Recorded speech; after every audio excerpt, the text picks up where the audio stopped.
త్యాడి అనే వ్యక్తి అతని పేరు మీద బైక్ ఉంది కాబట్టి అతను సరెండర్ అవ్వడానికి అతను కొడుకుని ఏమైనా దాచేశాడా, లేకపోతే శ్రీధర్ అప్పలరాజు గారు నేను అబ్స్కాండ్ అయిపోయాడా? శ్రీధర్ అప్పలరాజు గారు వాళ్ళ అబ్బాయి అరెస్ట్ అయిన దగ్గర నుంచి కూడా నేను స్వయంగా శ్రీధర్ అప్పలరాజు గారు వాళ్ళ అబ్బాయిని నేను మరి హాస్పిటల్లోని ఎమ్మెల్సీ ట్రీట్మెంట్ చేసుకున్నటువంటి శ్రీధర్ అప్పలరాజు కొడుకు ఒక 18 ఇయర్స్ అబ్బాయిని మీరు ఎమ్మెల్సీ ట్రీట్మెంట్ చేసుకొని బలవంతంగా మీరు బై ఫోర్స్ మీరు అరెస్ట్ చేశారు. అంటే ట్రీట్మెంట్ అయినా కొనసాగాలి కదా. ట్రీట్మెంట్ అయిన తర్వాత నిజంగా అతను హత్య చేశాడా?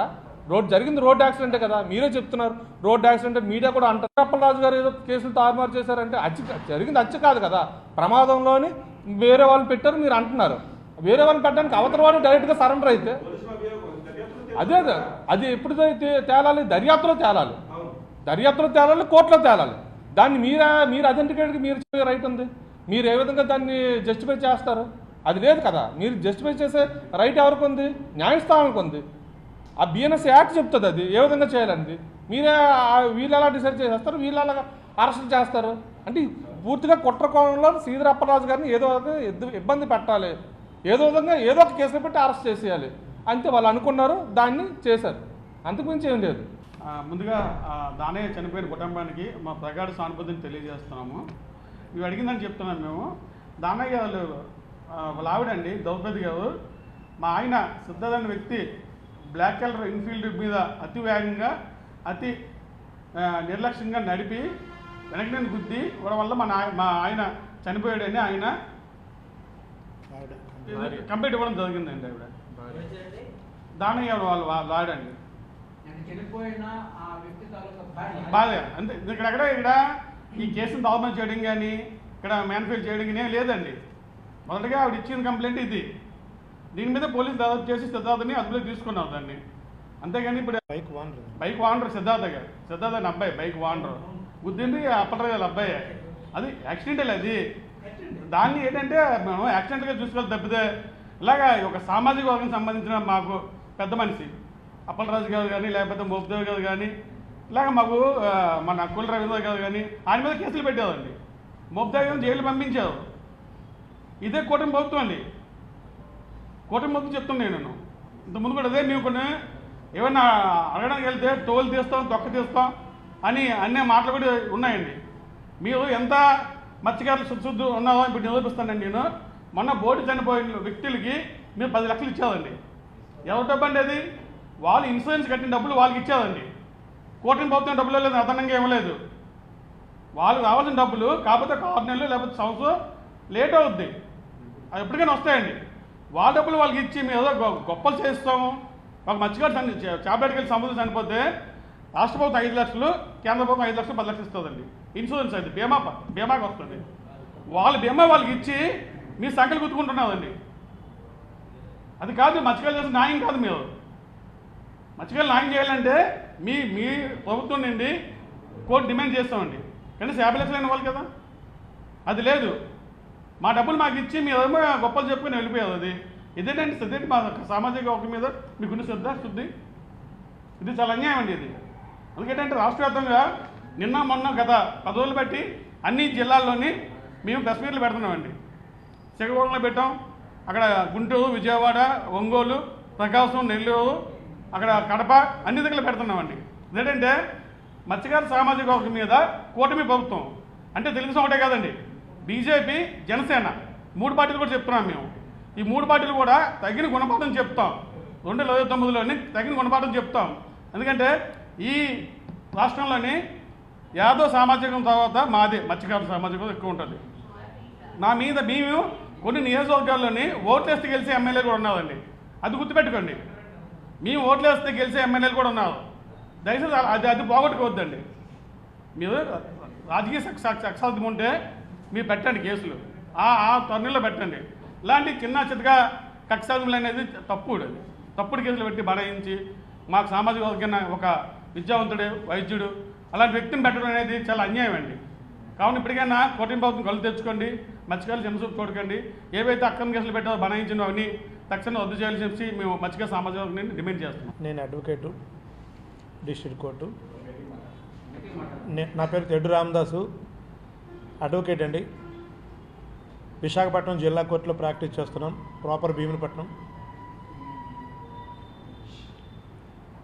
ఏదైతే మాజీ మంత్రివర్యులు సీదిరి అప్పలరాజు గారి మీద అక్రమ అరెస్టు జరిగిందో దాని గురించి పూర్తి వివరాలన్నీ మేము తెలుసుకోవడం జరిగింది. అయితే చనిపోయిన దానయ్య గారి ఫ్యామిలీకి మేము పూర్తిగా ప్రగాఢ మా సానుభూతిని తెలియజేస్తూ అన్ని చోట్ల కూడా మా నాయకుడి గురించి మేము మాట్లాడడం జరుగుతుంది. గతంలో అప్పలరాజు గారు మంత్రిగా ఉన్నప్పుడు మరి మా మత్స్యకారుల నుంచి మాకు మంత్రివర్యులు అయ్యారని చెప్పి రాష్ట్రంలో అన్ని చోట్ల కూడా ప్రతి జిల్లాలో కూడా ఈయన చేసిన సేవా కార్యక్రమాలు చాలా ఉన్నాయి మత్స్యకారుల అభివృద్ధి కోసం. దాన్ని దృష్టిలో పెట్టుకొని మరికొంతమంది నాయకులుగా తయారవడం జరిగింది. రేపు భవిష్యత్తులో కూడా నాయకత్వాన్ని చేయడానికి కూడా ముందుకొచ్చే తరుణంలో ఇలాగా అక్రమంగా ఇరికించి కేసులు పెట్టి మత్స్యకారులను భయపెట్టాలన్న ధోరణి ఈ ప్రభుత్వం చేయడాన్ని మేము పూర్తిగా ఖండిస్తున్నాం. ఏదైతే యాక్సిడెంట్ జరిగిందో యాక్సిడెంట్ గురించి పోలీసు వారికి కానీ అధికారులకు కానీ ఇంకొకరికి కానీ తెలియనివి కావు. మీరు బాధితురాలు ఏదైతే కంప్లైంట్ ఇచ్చిందో దానికి తగ్గట్టుగా మీరు కంప్లైంట్ తీసుకొని ఎఫ్ఐఆర్ వేయడం జరిగింది. దానికి తగ్గట్టు సెక్షన్ కూడా మీరు ఆల్టరేట్ చేసి ఇచ్చారు. మరి అదే సెక్షన్ని అమలు చేసి అరెస్ట్ వరకు మీరు వెళ్ళారు. మధ్యలో మీకు చెప్పాల్సింది ఏంటంటే ఏదైతే ఈ యాక్సిడెంట్ చేసిన అబ్బాయి ఉన్నాడో మంత్రి అప్పలరాజు గారి అబ్బాయి, అతనికి కూడా అబ్డోమెన్ పెయిన్స్ ఇంజురీస్ కూడా ఉన్నాయి. ఆ టైంలో వైద్యం అందించాలి. ఆ మధ్య తొక్కిసలాట్లో కొందరికి ప్రమాదం జరిగితే అప్పలరాజు గారు కూడా ఇమ్మీడియట్గా రెస్పాండ్ అయ్యి వైద్యం చేశారు. ఆయన రాజకీయం చేయలేదండి. మరి అలాంటిది తన కన్న కొడుకే అక్కడ రక్త మడుగుల్లో ఉండి ఇబ్బందులు పడుతున్నాడు అంటే ఇమీడియట్గా ఆయనకు వైద్యం అందించాలన్న ఆలోచన ఆందోళన కూడా ఉండొచ్చు. ఎందుకంటే పిల్లల మీద ఉన్న ఎఫెక్షన్తో ఇమీడియట్గా ఫస్ట్ ఎయిడ్ అందాలని చెప్పి ఆయనకు ఉండొచ్చు. ఆ కోణంలో ఆయన అబ్బాయితో మాట్లాడడం, వైద్యాన్ని పూర్తిగా అందించాలని చెప్పడం, అది పోలీసుల వరకు కూడా తెలియజేయడం జరిగింది తప్ప తన కొడుకుని ఏదో తను దాచేసుకోవడానికో ఏదో పిల్లి మూట కట్టుకొని ఎక్కడికో దూరంగా తీసుకెళ్ళిపోయేటట్టే వ్యవహరించే ఆ కులంలో పుట్టలేదండి. సముద్ర తెరలను ఎదిరించి తన ప్రాణాలని ఏదైతే సముద్రంలో పుట్టామో అందుకే అంకితం అని చెప్పేసే కుటుంబంలో పుట్టినటువంటి గంగపుత్రుడు మా సీదిరి అప్పలరాజు గారు. నాకు తెలిసి రాజకీయాలకు కానీ అధికారులకు కానీ ఆయన భయపడతాడని నేను అయితే అనుకోవట్లేదండి. ఎందుకంటే సముద్ర కెరటాలను ఎదిరించేవాడికి ఎంత ధైర్యం ఉంటుందో చాలా మీకు ప్రత్యేకంగా మీకు చెప్పనవసరం లేదు. అలాంటిది భయభ్రాంతులు పడి కొడుకుని కాపాడుకుందామని ఇంజురీస్ ఉన్నాయని దాని మీద ఆయన ప్రయత్నం చేశారు తప్ప ఏదో ఇంకో విధంగా కాదు. పైగా ఆ రోజు జరిగిన యాక్సిడెంట్కి మాకు తెలిసి అది బెయిలబుల్ అఫెన్స్. ఈరోజు బిఎన్ఎస్లు వచ్చినాయి 106 క్లాజ్ 1 అని. అది గతంలో 304A బెయిలబుల్ అఫెన్స్. అంటే స్టేషన్ బెయిల్ ఇస్తారు. అంటే చనిపోతే స్టేషన్ బెయిల్ ఇస్తారా అని మీరు అనొచ్చు. కానీ ఆ చట్టాలు అలాంటివి. ఎందుకంటే యాక్సిడెంట్ డెత్ కోర్టు చంపాలని ఉద్దేశించి జరిగినటువంటి యాక్సిడెంట్ కాదు, అన్ఎక్స్పెక్టెడ్గా జరిగిన దానికి పోలీసు ఎంక్వైరీ ఉంటుంది. ఆ ఎంక్వైరీలో ఏం జరిగింది ఏంటంటే ఇన్వెస్టిగేషన్ అంతా ఉంటుంది. అందులో భాగంగా ఎవరైతే యాక్సిడెంట్ చేశారో బైక్ ఎవరిదో వాళ్ళని సీజ్ చేశారు. బాధితురాలు దానయ్య గారు వాళ్ళ వైఫ్ ఇచ్చిన కంప్లైంట్ మీద అది అంతటితో అయిపోయింది. ఆ తర్వాత 2-3 రోజులు మరి వైద్యం అందాలి. ఆ వైద్యంకి సంబంధించి ఓ డాక్టర్గా ఈయన సజెస్ట్ చేయాలి. రకరకాల ఈ వైద్యాల్లో జరుగుతున్న పరిణామాలను దృష్టి పెట్టుకొని ఆయన అఫెక్షన్ చూపించడం వలన వీళ్ళు ఏంటంటే తారుమారు చేస్తున్నారు ఈయన సాక్ష్యాల్ని అని చెప్పి ఉద్దేశించి పెట్టే సెక్షన్లు అవి బాధాకరం. తారుమారు చేసే సెక్షన్లను పెట్టి ఈరోజు అరెస్ట్ చేయాల్సిన పనులు కూడా లేవండి అందులో నాకు తెలిసి. మాజీ మంత్రి డాక్టర్ సీదిరి అప్పలరాజు గారి పైన అక్రమంగా ఈ రాష్ట్ర ప్రభుత్వం కేసులు బనాయించి అతన్ని అన్యాయంగా అరెస్ట్ చేసింది. దీన్ని రాష్ట్ర వ్యాప్తంగా మత్స్యకార సామాజిక వర్గం తీవ్రంగా వ్యతిరేకిస్తున్నాము.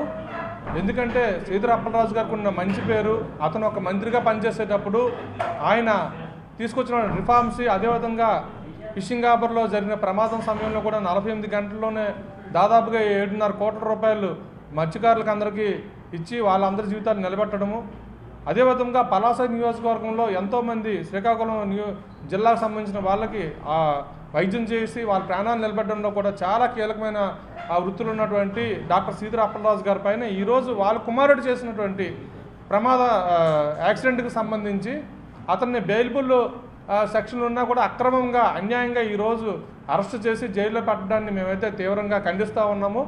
దీన్ని అంటే రాజకీయ కక్ష సాధింపు చర్యల్లో భాగంగా ఈరోజు ఈ కూటమి ప్రభుత్వము రెడ్ బుక్ రాజ్యాంగాన్ని అమలు చేస్తూ ఎప్పుడు చిన్న అవకాశం దొరుకుతుందో సీదిర అప్పలరాజుని అరెస్ట్ చేద్దామని చెప్పి ఎదురు చూస్తున్నటువంటి పరిస్థితుల్లో ఈరోజు కమ్మ సామాజిక వర్గం ప్రత్యేకించి చంద్రబాబు నాయుడు గారు కావచ్చు, లోకేష్ గారు కావచ్చు, అదేవిధంగా శాసనసభ్యురాలు పలాస శాసనసభ్యురాలు గౌతు శిరీష్ గారు వీళ్ళందరూ కూడా ఒకే సామాజిక వర్గం వాళ్ళు వీళ్ళందరూ కలిపి ఒక కుట్ర కోణంలో సీదిర అప్పలరాజు గారి పైన ఏదో ఒక విధంగా కక్ష సాధించాలి, తీర్చుకోవాలి, పగ తీర్చుకోవాలి. ఎందుకంటే గతంలో సీదిర అప్పలరాజు గారు అసెంబ్లీలో చేసిన వ్యాఖ్యలు, ఆయన చేసినట్టు అగ్రెసివ్ స్పీచ్ అన్నీ కూడా చంద్రబాబు నాయుడు గారు మనసులోనే ఉండిపోయి ఏదో ఒక విధంగా కక్ష సాధింపు చేయాలని చెప్పి ఈరోజు వాళ్ళ అబ్బాయి చేసిన యాక్సిడెంట్ని అతని పైన ఆపాదించి అక్రమంగా అరెస్ట్ చేశారు. దీన్ని అయితే రాష్ట్ర వ్యాప్తంగా మత్స్యకారులు అందరం కూడా ఖండిస్తున్నాము. ఇటువంటివి ప్రజాస్వామ్యంలో చెల్లవు. మేమైతే దీన్ని ఒప్పుకోము. అవసరమైతే కనుక రాష్ట్ర వ్యాప్తంగా ఆందోళన చేస్తాము. ఈ ప్రభుత్వాన్ని 2029లో మత్స్యకారుల తాలూకా పవర్ రేట్ అనేది ఆల్రెడీ 2019లో ఈ ప్రభుత్వం చూసింది. మళ్ళీ 2029లోని ఈ ప్రభుత్వానికి ఇదే విధంగా కక్ష సాధింపు చర్యలు చేస్తూ పోతూ ఉంటే కనుక ఖచ్చితంగా చంద్రబాబు నాయుడు గారి ప్రభుత్వానికి తగిన గుణపాఠం 2029 ఎన్నికల్లో కూటమి ప్రభుత్వానికి ఖచ్చితంగా ఏదైతే బీజేపీ, తెలుగుదేశం, జనసేన 3 పార్టీలు కూడా కలిపి జరుగుతుంది. ఒక్క తీర ప్రాంతంలో ఉన్న ఒక్క నియోజకవర్గంలో కూడా మీ పార్టీకి సంబంధించిన వ్యక్తులు గెలిచే పరిస్థితులు ఉండవు. మీరు చేసినటువంటి మొన్న నిర్లక్ష్యం కారణంగా కూడా 6 మత్స్యకారులు ఈ కూటమి ప్రభుత్వం చేసిన నిర్లక్ష్యం వాళ్ళు చనిపోయారు. అంటే ఈ మత్స్యకారులని మీరు చాలా చిన్నచూపు చూస్తున్నారు. సీదిర అప్పలరాజు గారు ఒక మా సామాజిక వర్గంలోని చెప్పుకోదగ్గ వ్యక్తుల్లో ఉన్నటువంటి ఈ ఉత్తరాంధ్రకు సంబంధించిన ఒకే ఒక నాయకుడు మత్స్యకార సామాజిక వర్గానికి చెందినటువంటి సీదిర అప్పలరాజు గారి పైన కూడా మీరు కక్షపూరితంగా వ్యవహరిస్తున్నారు. కాబట్టి ఖచ్చితంగా ఒక తీర్పు అనేది మీరు భవిష్యత్తులో ఉంటుంది. దాన్ని స్వీకరించడానికి కూడా చంద్రబాబు నాయుడు గారి ప్రభుత్వం సిద్ధంగా ఉండాలని చెప్పి తెలియజేస్తున్నాం.